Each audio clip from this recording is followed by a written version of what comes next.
So I have to say, when I was telling my coworkers I'm going back to Winnipeg, one of them was like, "Why is there a security conference in Winnipeg in November?"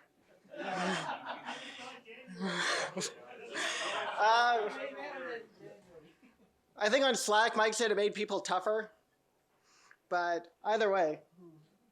So does anyone know what that image is? Yay! So if one person got it, I would have bought drinks. If 10 people get it, I guess I can put it on Ron's tab. So fairly obviously, nothing I say represents my employer. So what I'll cover today is you're already an expert in 2 of these, thanks to Mike's talk, but I'll still go over them anyway. So basically an overview of what Active Directory is, the common attacks, which would be open file shares, curb roasting, and then credential theft. So in terms of what is AD anyway, it's basically the identity and access management system that runs in virtually every company worldwide. So it's a collection of like users, service accounts, which we'll get to, computers, group policy objects. You can join multiple Active Directory domains together into forests. So if you want to own the enterprise, this is a pretty good start. So as I mentioned, why attack AD? It's used in most of the Fortune 500, aside from Google. I'm not sure that there's another exception at this point. So it controls access to all of the most confidential data in the organization, because everyone likes single sign-on. You don't want to have to log into every single app in the organization. You just want to log in once, and then from there, you can go to any website, any SharePoint site, whatever, and it all just works. That is the magic of Active Directory.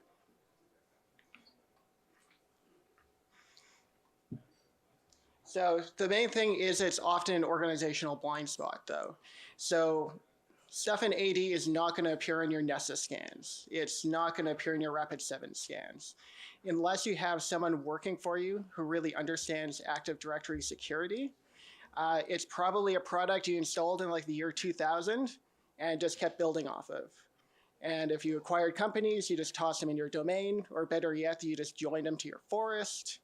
And it's not something people really think about in terms of security, and it's just something that grows over time. So the infrastructure people often are fairly knowledgeable about it, but they're told fairly clearly by management that availability is the only thing they really care about. The other parts of AD don't show up on their VA scan reports. People don't really understand it, so availability is what ends up winning the day there. So the first thing I'll cover is open file shares. And I mean, as an attacker, if you drop on a machine through phishing, you may not have to do anything else.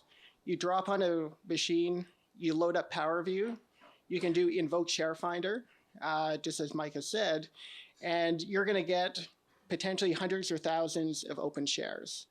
You still have to sort through that data. Some of it will be interesting, some of it will be stuff you don't care about, but the main way a lot of organizations still collaborate is file shares. So HR, payroll, executives, they're all sharing and collaborating over a file share. And often those permissions were set up once, and someone will accidentally add, domain users, just to make it work for someone's access, or everyone, and they thought they were going to remove it at some point, but no one ever goes and reviews those permissions.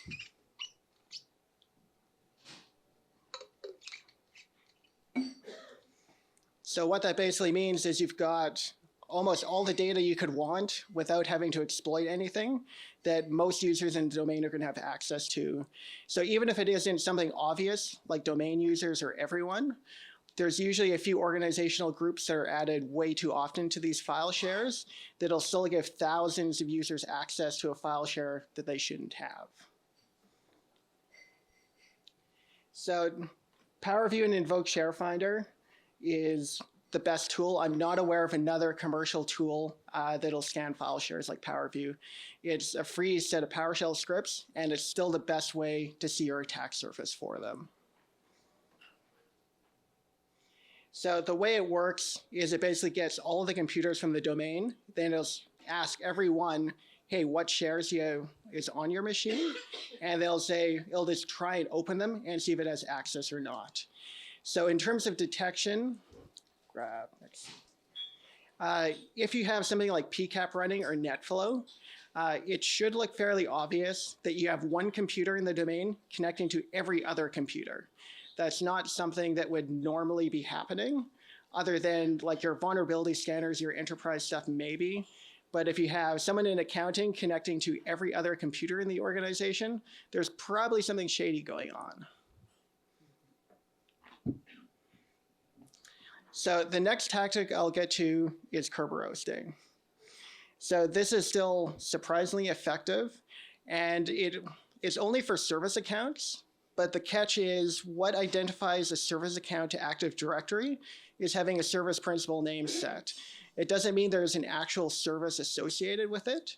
If someone accidentally sets an SPN on their account, or if they installed something like SQL Server Express or any other software, it'll set that SPN. And if it's not cleaned up, you can end up with regular users with an SPN set. And that's all you need in order to Kerberos them. So the basic concept is, as an Active Directory user, just an authenticated user, you can request a service ticket for any service.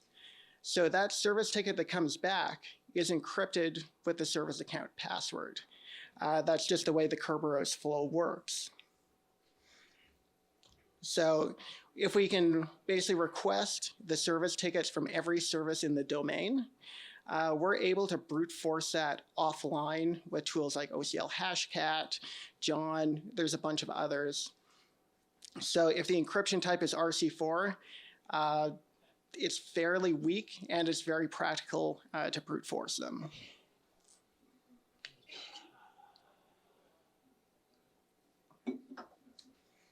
So the other interesting attack that you could do if you had compromised a service account is, let's say you were able to successfully brute force that ticket, you have access to everything that service has access to. That's fairly obvious. So if it had access to a database, for example, you have access to a database or file share. The other thing it enables, though, is something called a silver ticket attack. I'm sure, how many people have heard of the golden ticket attack? Okay, that's a pretty good show of hands there. So the silver ticket attack is that, but it's scoped to one individual service. So instead of being able to spoof any user in the domain to any service, you could spoof it to one in particular. So if you had a database, for example, that was using Kerberos for authentication, and let's say it was very locked down and maybe only one user had access to a particular table, you would be able to use that service account password to spoof that user and access that database. So, and of course, when you have a service account in the domain admin group, it's pretty awesome.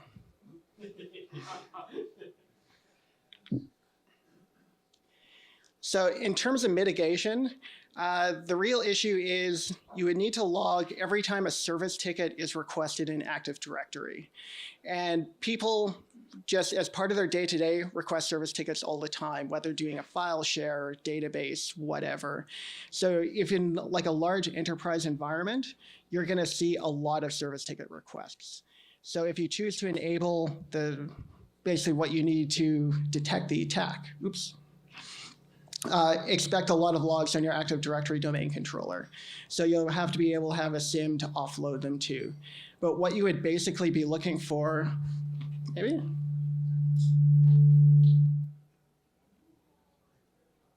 Better now?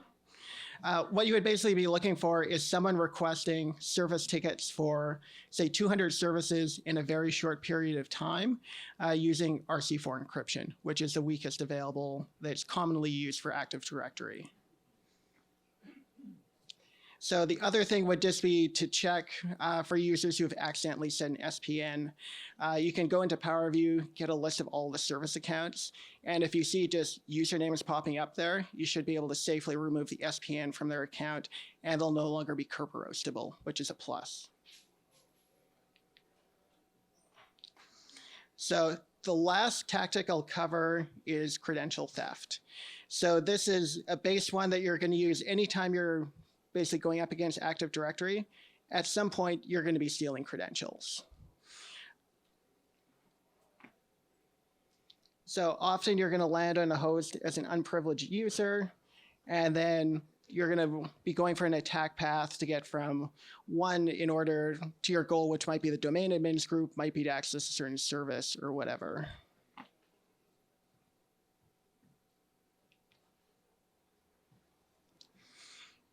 So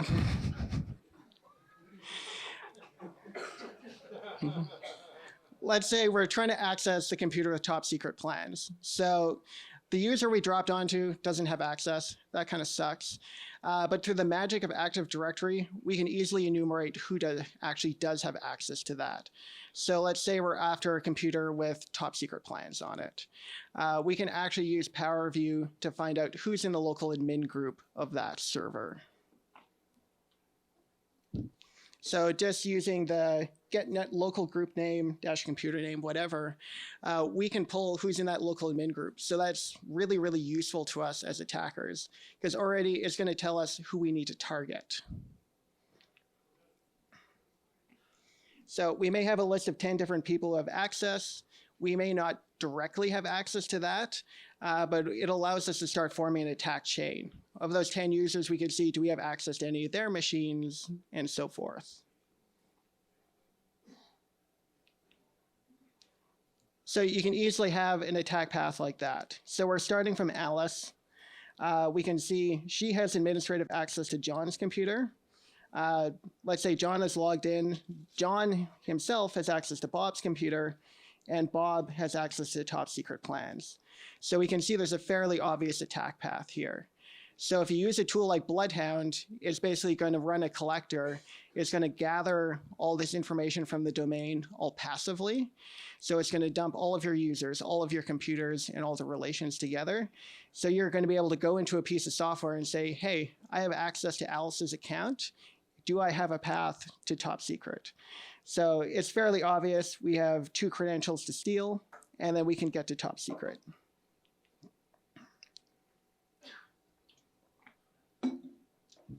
So the reason why this works is I mentioned once you log into Windows, you're generally not prompted for your credentials again. Your credentials are stored in the LSASS process. So let's say you want to go access a file share or SharePoint site.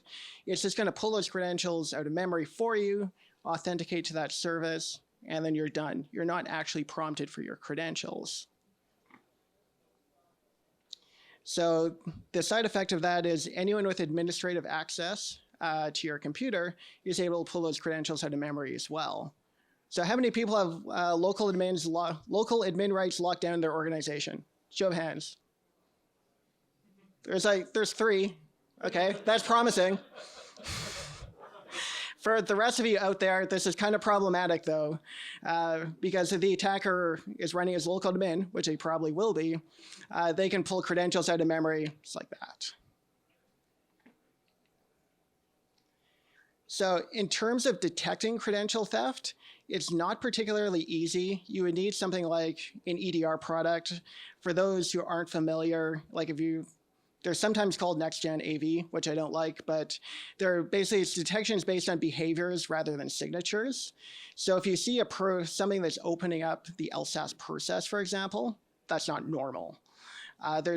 The only thing I've actually seen open up the LSASS process legitimately is other security products. And that resulted in lots and lots of false positives. But in normal operations, nothing should be opening up LSASS. So on the plus side, Microsoft actually has quite a few mitigations for credential theft if you choose to implement them. None of these are on by default. It's all stuff you actually have to make effort to do. So, I mean, for all of this, you have to review who has access to your resources. So the fact that we could make an easy attack plan like that from Alice all the way to top secret plans is probably because no one ever reviewed what access she had, or if she had any valid need to have access to Bob's computer. Could have been 5 years ago they were working on something and they're like, oh, let me add you to my local admin group, and it was never reviewed again. So if you can't mitigate that part of the attack path, things just generally aren't going to go well for you. So there's a nice feature, W Digest. Who's heard of it? Yay. Because instead of putting your hash in memory, which is bad enough, and NTLM hash is almost plain text at this point, they can just put just the plain text password. So that means that, hey, if you want to RDP, you can't RDP with a hash in general, but you can RDP with someone's plain text password. So wdigest is only off by default in newer versions of Windows, but if you've never looked at it in your organization, chances are wdigest is still probably on just for legacy purposes. So you should be able to turn that off without any impact. The other thing is if your domain is all Windows 10 or Server 2016 and over, you can no longer enumerate who's in the local admin group or who's logged in, just as an authenticated user to the domain. So that makes enumeration with Bloodhound a lot more difficult. So like that attack path wouldn't work if John was not logged in, to his computer in order to complete that chain. So the fact that you can no longer see who's logged in makes it a lot more difficult. So one of the good mitigations Microsoft has is called Credential Guard. So this was released back in 2015 at Black Hat, and it's 2019 now. And enterprises, I think, are only starting to get up to Windows 10 where they could actually implement it. So it stores your credentials in a secure enclave in memory. So you can use them to authenticate. That's why single sign-on still works, but you can no longer basically grab them out of memory with something like Mimikatz. So you could grab like an NTLM v2 handshake as if you're authenticating to a service, but the advantage is you can't pass that hash, and it's a little more difficult to brute force than just straight NTLM. So if you can enable something like Credential Guard, it's a lot more difficult to chain together these credential theft and attack paths. So the biggest thing, though, is not compatible with VMware or VirtualBox, which really sucks. So you could either enable it for your non-technical employees who have no need for VMs, or make everyone switch to Microsoft's virtualization. It's like, aw. So the other pretty cool feature that takes almost nothing to implement is just to put your server administrators and domain administrators, who hopefully are using separate accounts, not their day-to-day for domain admin, put them in a protected user group. This is a feature back in Windows 2008. And basically, you can't steal what's not there. So it's not going to store those credentials in memory. And it basically disables a lot of the very insecure encryption methods like RC4. NTLM is no longer supported. It's going to block that. So even if you're able to get on a workstation and run something like Mimikatz when a domain admin was logged in, if they're in this user group, you're not going to be able to get their credentials.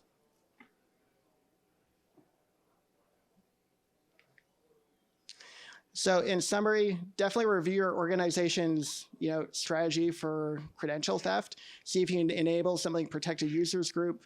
Most computers have the hardware now to support Credential Guard. So if you can all enable it, definitely do so. And understand your attack surface. Use a product like Bloodhound to see what the attack paths look like. Use Invoke ShareFinder, see what the attack surface looks like. And mostly see if you can detect them, or if you have those kind of controls there. Any questions?